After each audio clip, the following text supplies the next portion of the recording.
Zombie churches are churches that sort of look alive, but really died long ago. We have lots of zombie churches in the Episcopal Church, which helps to explain our steady decline as a denomination. We whistle past the graveyard by fighting over this and that, or we insist that it's okay our churches are turning into zombies because, look, there's a Presbyterian zombie and a few Methodist ones too. Here's how to spot a zombie church. Almost the entire budget is paying for staff and buildings. Money is perceived as scarce. Moving a piece of furniture in the chancel is an agenda item for a vestry meeting.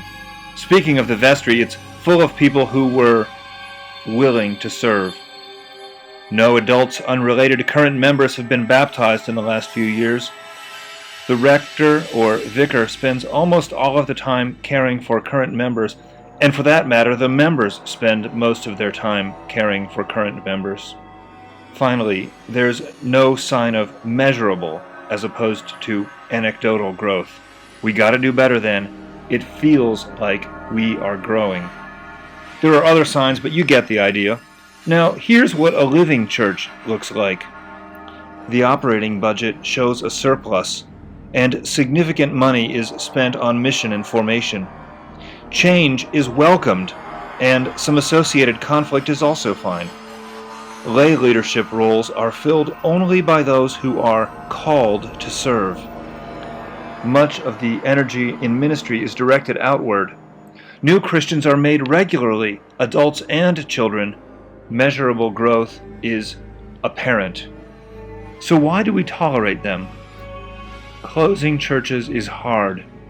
Members, the people who created their zombie church by resisting change, don't like the ultimate change of closing.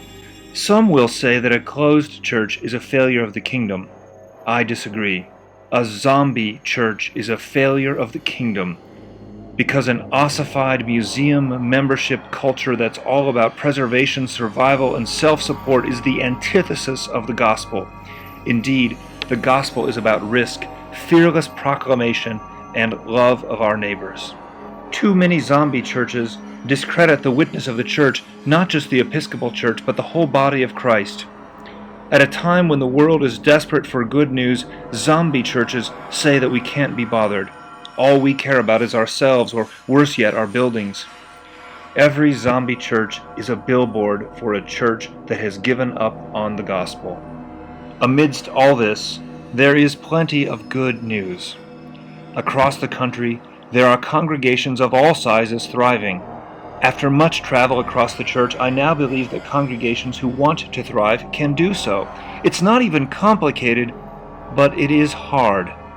It is hard to grow as an individual follower of Jesus, and it is hard to grow a congregation.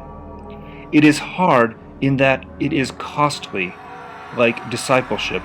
We have to be willing to change, to grow, to give things up, and we have to be ready, if needed, to die. Our biggest challenge is that too many Episcopal congregations are zombie churches. We sort of look alive, but we don't have the characteristics of living churches. Sadly, many are beyond the point of resuscitation.